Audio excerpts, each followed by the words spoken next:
Tomorrow is Epiphany, the day the Magi arrived with their three gifts. And this story has captured the imagination of Christians pretty much right from the very beginning. When Christians first started to paint images of the nativity of Jesus, they completely ignored the account in Luke with the manger and the shepherds and the angels. That doesn't show up at all in the very first Christian images, but the Magi do. They love the story of the Magi, those mysterious visitors from the east. Here's an image from a catacomb in Rome. This is the earliest image we have of three Magi presenting their gifts to Mary, who's sitting down with the baby Jesus. And this was painted in the 200s. And now, let's skip ahead 100 years. Here's an image from a stone coffin. And here the Magi wear Persian hats. And they point at the star that they've been following. These images show the Magi are astrologers or courtiers of a Babylonian court in the east. And they bear the presents in their hands. And you can see even the heads of the camels behind them. Let's skip 100 years even further forward. This is an image from one of the first churches. And it was painted in it's a mosaic from the 400s. And it's not what we normally expect when we think of Magi pictures. In the back row, there are four angels who are looking in on the action. Christ is sitting, looking like he's a 6-year-old, even though he should only be about 2 or younger. And he's sitting almost on a throne. And on his side, on the right-hand side, there's a woman dressed in blue. That's Mary. And she's sitting like a queen would next to her king. And then beside her, there are two Magi who are dressed sort of like harlequins, but that's what it looks like to our eyes. But they have platters in front of them with their gifts. And there's another one on the other side of Jesus, and he's pointing, presumably towards the star, which is in between the two angels. At this time of year, we tend to focus on the mystery of the Magi. Who were they? And what was that star that they were following?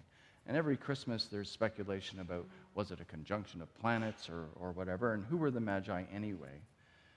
Well, today I'd like to suggest that if we want to understand who these mysterious figures were, the best way to do that is to understand who people thought Jesus was. Once you figure out who Jesus is, then the identity of the Magi becomes much clearer. The Magi first appear in the Bible as court astrologers for some unnamed Eastern king. They follow a star because, that's what astrologers do. They care about new stars.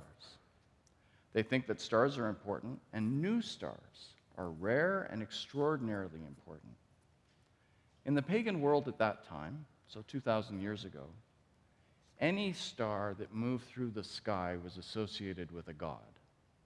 That's why all of the planets have names that come from the gods. Venus, Mercury, Mars, Jupiter. They're all named after gods because they move. And they thought that because if you track the movement of a planet across the night sky day after day, like say for a year, it doesn't do this. It'll do things like this. It seems to go backwards and forwards and so forth. And we know why now, because we realize that the Earth rotates the sun and they're rotating the sun. But they didn't know that back then. So instead, they assumed that those moving stars, wandering stars is what the word planet means, they assumed that they had a mind of their own. And they were making decisions in the sky about where to go. Therefore, they had to be gods. So when it came time to tell the story of this new Christian God to pagan people, the Gospel of Matthew chose to say, there was a new star that they followed. And to pagan audiences, that would have made perfect sense. Anything new dealing with the gods had to be marked in the skies with some sort of star. So Matthew was speaking their language when he said, this new Christ child was heralded by a moving star. That would have made perfect sense to them. And the gifts of the Magi gave a hint to the identity of Jesus as Matthew saw Jesus. And I explained this during our children's time. He would be a king, so he deserved gold. He'd be a priest, so he deserved frankincense. And he would die a mortal death, so he deserved myrrh. king, priest, victim. The Magi's gifts reflect who they thought Jesus would become. And once we know this, once we know who Jesus is, then we can understand the Magi. So they're bringing 3 gifts because of who Jesus is, not because they were just being nice, or these were nice housewarming gifts, or they'd gotten the wrong idea about what Mary wanted for the baby shower. No, it's because they knew who Jesus was that they brought these gifts, or at least that's the way Matthew presents it. But over time, Jesus' identity changed, and so did the identity of the Magi. So let's skip forward 1,000 years to the 1400s. Here's an image of the Magi from the 1400s done by the great painter Fra Angelico. And if you look closely, on the left you can see one of the Magi is holding a golden object, and he's got a golden crown on his head. And if we could get rid of the subtitles just for a second. The Magi on the far right, who's kneeling, has a crown in his hand, and the Magi who's directly in front of Mary and Jesus, he also has a crown which he has put on the ground. So these Magi are being presented as kings. And of course, this identity is immortalized in our Christmas carols and in the anthem that Paul just sang, where the Magi are presented as kings. But how did this happen? Since in the Bible, there's no hint at all that they're kings. And yet, we've spent hundreds and hundreds of years singing about these 3 kings from Orient are. So how did they get this promotion from an astrologer to becoming kings? Well, once again, it helps to understand who Jesus is at this time in the late Middle Ages, early Renaissance. Understand who Jesus is, and then the identity of the Magi becomes clearer. During the Middle Ages, the Roman Catholic Church was in constant conflict with kings. Back then, land was wealth. Whoever had the most land had the most wealth. And so kings liked to expand their empires by getting more and more land.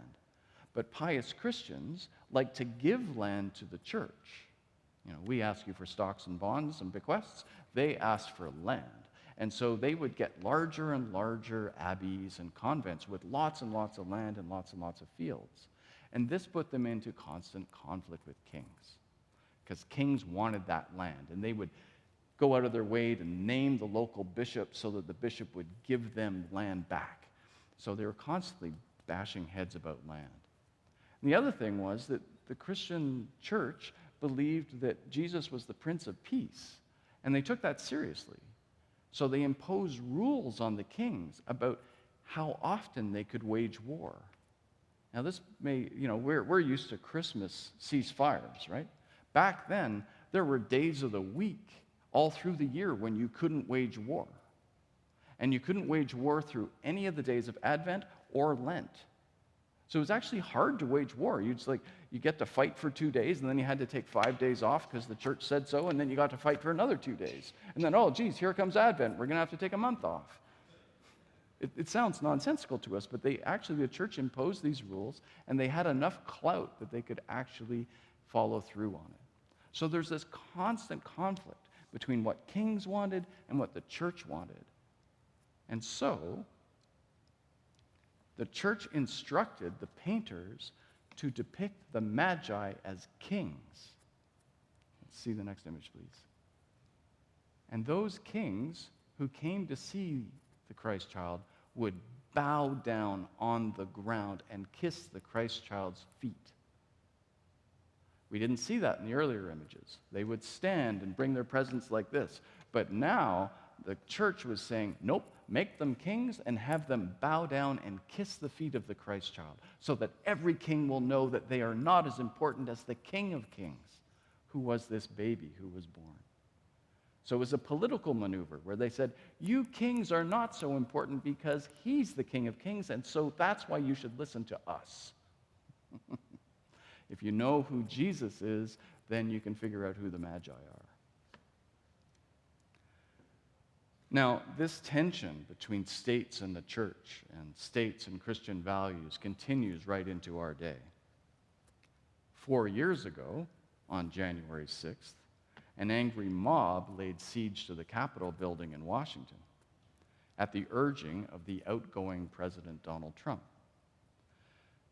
That crowd, which wanted to overturn the election results, was populated by many right-wing Christians. They brought shofars, ram's horns, the same kind that were used to blow down the walls in Jericho in the Old Testament. They brought Bibles. They brought banners with Jesus' name next to Trump's. And they brought crosses. And most of all, they brought Christian rage. In the United States, right-wing Christians have declared that they want their country to be ruled by Christians based on Christian values, which will be imposed on all. These people are called Christian nationalists. And they have their own view of Jesus. Jesus, in their writings, is a man's man, a macho warrior who knows what's right and what's wrong, and will lead the fight to win the world for Christianity. These Christian leaders have no interest in the meek and mild version of Jesus as spoken about in church services and Sunday school. If you Google, "Is Jesus a wimp?" you will come up with lots of their sermons and commentaries, because they're saying Jesus wasn't a wimp. Jesus was a warrior.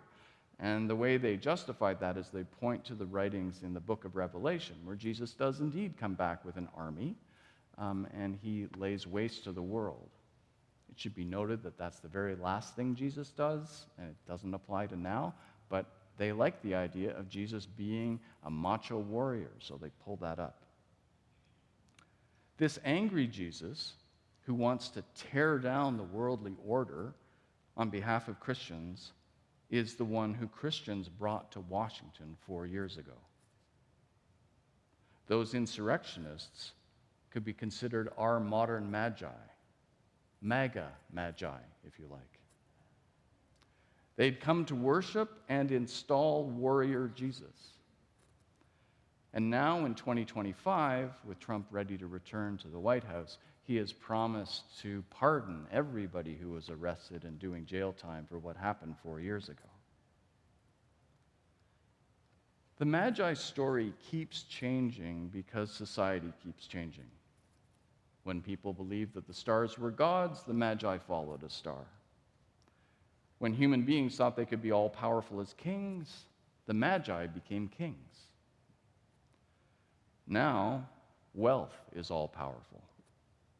The poor want it, billionaires hoard it, the media glamorize it. Trump's cabinet will be the richest cabinet the Americans have ever seen, filled with many billionaires, including Elon Musk, a self-appointed kingmaker. Every age has its false gods, and wealth is one of ours. So on this eve of Epiphany, we should take a moment and remember what happened when the Magi found Jesus, as described in the Bible so long ago. They came with animals laden with expensive treasures, gold, frankincense, and myrrh. And no matter what we think those Magi's were, whether they were astrologers or kings or MAGA, the original story remains the same. The rich came with gifts to this poor child. No matter how much we revise this story, God has written it so that we have this image of a reversal of expectations.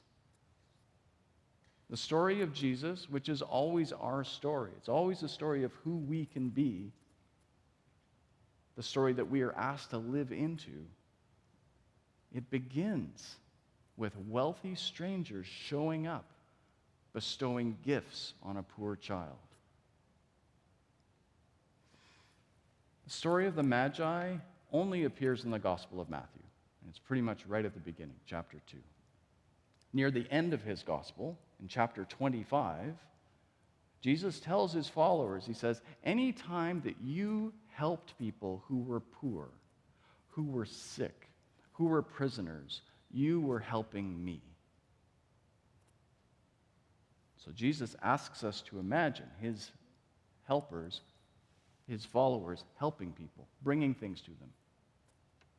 This suggests that each of us is asked to be the Magi now. We can be the ones who travel far or just across the street to bring compassion, a smile, a donation, a good word to those who need it. We are all called to follow Christ's star. And like the Magi, we never know where it's going to take us. It is indeed a wandering star. But wherever we end up, we're just asked to help each other. That's it. Just share the treasure which God has given us, which is the love which has created us. Just share that. We are asked to turn the world upside down, one small act of faith at a time. Happy Epiphany. Amen.